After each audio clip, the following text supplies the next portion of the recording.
Assalamualaikum warahmatullahi wabarakatuh. Salam jumpa kembali sobat IT yang saya hormati. Adik-adik mahasiswa yang saya cintai, hari ini kita akan kembali melanjutkan pembahasan soal-soal fisika teknik atau fisika dasar dalam kupas soal 02 menyangkut gerak peluru dalam tinjauan hukum kekekalan momentum. Di sini kita akan membahas sebuah soal, yaitu soal tentang gerak peluru yang ditembakkan, kemudian pada posisi puncak dia akan terbelah, pecah menjadi dua bagian yang sama massanya, bukan sama besarnya, sama massanya. Yang satu jatuh bebas, sementara yang lainnya meluncur dengan kecepatan tertentu dalam arah horizontal. Ya, seperti apa soal yang akan kita bahas hari ini? Ya, kita akan lihat bentuk soal yang akan kita bahas adalah sebuah menembakkan peluru dengan kecepatan 20 meter per second dan membentuk sudut 60 derajat terhadap horizontal. Pada saat mencapai ketinggian maksimum, pelurunya pecah menjadi dua sama besar dengan massa masing-masing 1/2 m. Pecahan pertama langsung jatuh bebas, sedangkan pecahan kedua terpental. Maka pertanyaannya, tentukan di mana pecahan kedua akan jatuh ke tanah. Ilustrasinya seperti ini. Ya, jadi pada saat peluru ditembakkan, ya, maka di sini akan pecah, ya, di sini akan terbelah dua. Jika peluru ini tidak pecah, maka dia akan jatuh mengikuti lintasan ini, ya, namanya lintasan peluru kalau dia tidak pecah. Tetapi karena pecah, maka salah satu daripada bagian peluru yang pertama itu jatuh bebas, lurus ke bawah vertikal, dan yang lain menempuh jalur ini dan jatuh di sini. Jadi jatuhnya lebih jauh karena berdasarkan hukum kekal momentum bahwa kecepatan akan menjadi lebih besar. Ya, kecepatan akan menjadi lebih besar, maka seberapa jauh peluru pecahan kedua ini akan jatuh, itu bergantung kepada kecepatan dari peluru pecahan kedua ini. Ya, jadi bukan tergantung pada sudut ini. Sudut yang kita dia akan tetap mengacu ke sudut tembakan, tetapi jarak jauh pecah jatuhnya itu akan bergantung pada sudut bola tembakan dan pada kecepatan daripada pecahan kedua dari peluru ini. Maka ini akan diurai, ya, kita akan urai pertama-tama, ya, dimana karena ini adalah gerak dua dimensi, maka kita harus mengurai vektorialnya secara vektorial dalam arah X dan dalam arah Y. Ini adalah arah tembakan dengan kecepatan V1. Maka jika diproyeksikan dalam arah X, maka kita sebut dia Vx1. Dan kalau dia diproyeksikan dalam arah Y, kita sebut dia Vy1. Ya.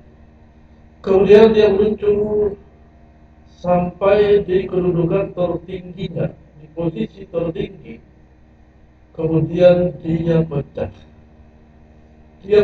Yang satu kita sebut sebagai Vx1 aksen, ya, Vx1 aksen dalam arah X, dan proyeksinya ke dalam arah Y kita sebut dia Vy1 aksen.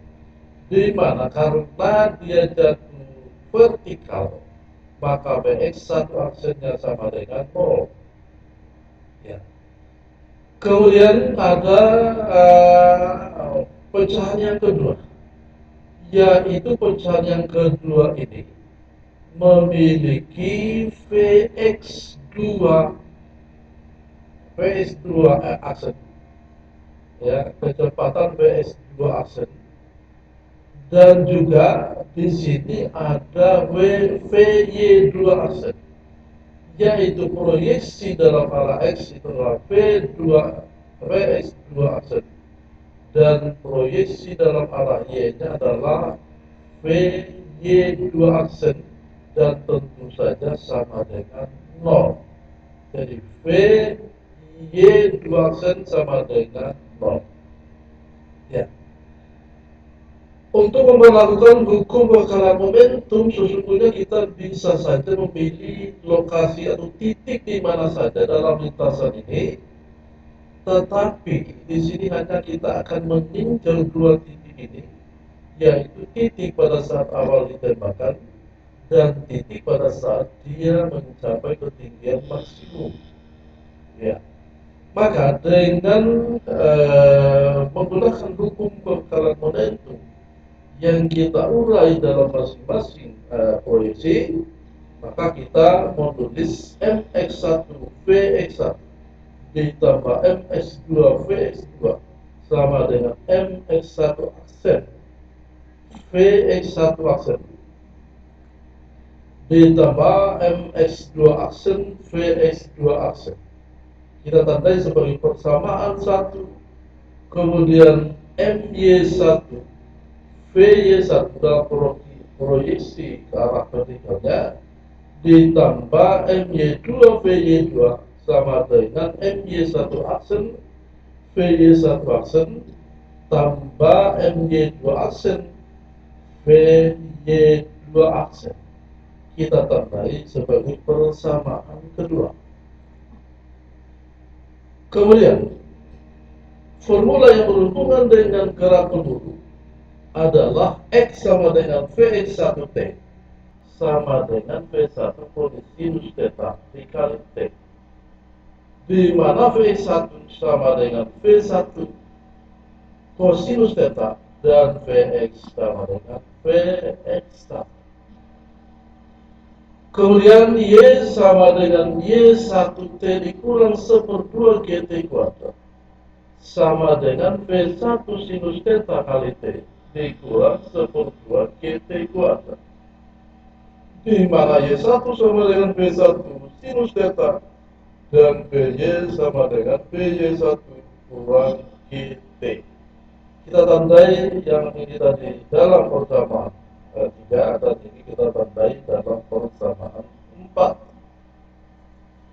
Lalu apa yang diketahui dari soal tadi? Yang diketahui dari soal tadi adalah massa, di mana ms1 sama dengan my1 sama dengan ms2. Ini kita tulis sebagai persamaan 5. ms2 sama dengan my2. Sorry, ini ada salah tulis. my2 sama dengan 0 karena hanya ada satu peluru sebelum tumpukan. Kita tandai sebagai persamaan 6.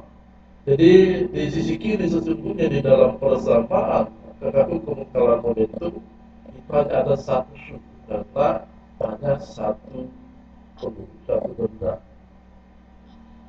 Kemudian V1 sama dengan 20 meter per second dan Vx1 aksen sama dengan 0, ya, karena dia jatuhnya vertikal, maka Vx1 aksennya sama dengan 0, Theta-nya sama dengan 60 derajat.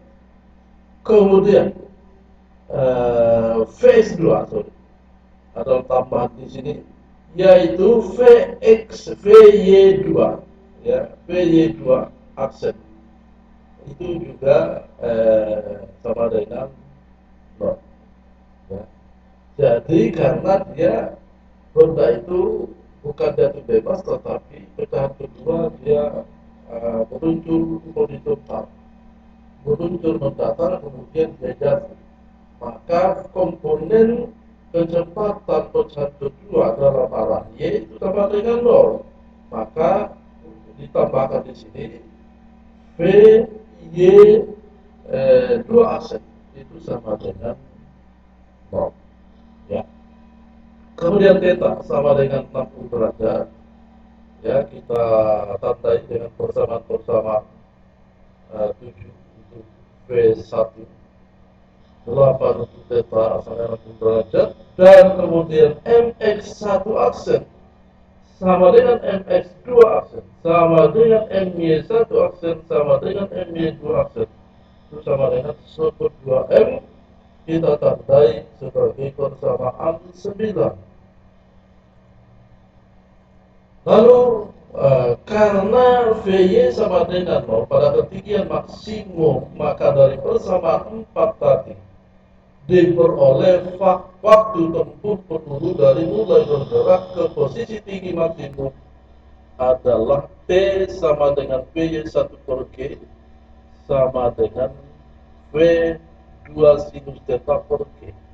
Kita tandai sebagai persamaan 10, dan dengan mengambil G sama dengan 10 meter per second kuadrat dan memasukkan persamaan 7 dan persamaan 8 ke dalam persamaan 10, maka diperoleh T sama dengan 20 meter per second dikali sinus 60 derajat dibagi 10 meter per second kuadrat. 20 bagi 10 sama dengan 2, maka 2 kali sinus 60 yaitu 0,866 sama dengan 1,732 second, kita tandai sebagai persamaan 11. Maka dengan memasukkan persamaan 3, persamaan 5, persamaan 6, persamaan 7, persamaan 8, dan persamaan 9 ke dalam persamaan 1 diperoleh yaitu M dikali 20 meter per second ditambah 0 dikali 0, ya. Jadi sebenarnya di sini hanya ada satu suku yaitu di sisi kiri, kemudian sama dengan 1/2M kali 0, ya, kecepatan dalam arah horizontal sama dengan 0 untuk pecahan pertama ditambah 1/2M Vx2 aksen, ya, Vx2 aksen kita tandai sebagai persamaan 12. Lalu persamaan 12 ini kita bagikan, ya, kita bagikan dengan massa M. Ya, berarti M-nya akan habis. M massanya akan habis sehingga kita peroleh 20 meter per second sama dengan 1/2 V2 Vx2 aksen, atau 2 naik ke atas menjadi 2 kali 20, maka kita peroleh Vx2 aksen sama dengan 40 meter per second. Kita tandai ini sebagai persamaan 13. Dari persamaan 3 dapat juga bahwa S1 sama dengan Vx1T sama dengan V1 kosinus theta kali T, dan V2 X2 sama dengan 40, ya. X2 sama dengan Vx2 aksen kosinus theta kali T. Jadi kita melihat di sini bahwa seberapa jauh peluru pecahan kedua itu meluncur dan jatuh di tanah akan bergantung kepada Vx2 aksen, ya. Maka kita akan masukkan, selanjutnya kita masukkan persamaan 7, persamaan 8, dan persamaan 11 ke dalam persamaan 14. Dan juga kita masukkan persamaan 7, persamaan 8, dan persamaan 13 ke dalam persamaan 15, maka diperoleh X1 sama dengan 20 meter per second dikali kosinus 60 derajat dikali 1,732 second sama dengan 16,263 meter. Kita tandai sebagai pertemuan 16. Dan X2 sama dengan 40 meter per second dikali kosinus 60 derajat dikali 1,732 second sama dengan 32,526 meter. Kita tandai sebagai pertemuan 17. Maka jarak yang ditempuh peluru yang peluru pecahan kedua diukur dari pada saat dia ditembakkan sampai dia jatuh ke tanah, yaitu X. Ya, X. Di mana X itu sama dengan X1 ditambah dengan X2, yaitu 16,263 meter ditambah dengan 32,256 meter, dan itu sama dengan 48,789 meter. Itulah jawaban dari soal tentang gerak peluru yang pecah di posisi tertinggi. Ya, saya kira demikian pembahasan kita hari ini. Jika ada yang mau disanggah atau mau didiskusikan atau mau ditanyakan, ya, ini terbuka karena forum kita terbuka. Silakan dituangkan di baris komentar video ini. Ya, silakan dituangkan pertanyaan sanggahan, kita akan diskusikan di video ini, ya, di video ini, di baris komentar video ini. Yang belum subscribe, bantu subscribe, ya. Kalau yang sudah, tonton video ini sampai selesai, supaya video-video tentang pembelajaran ini tetap dapat berjalan. Demikian, billahi taufiq wal hidayah. Wassalamualaikum khairat. Wassalamualaikum warahmatullahi wabarakatuh.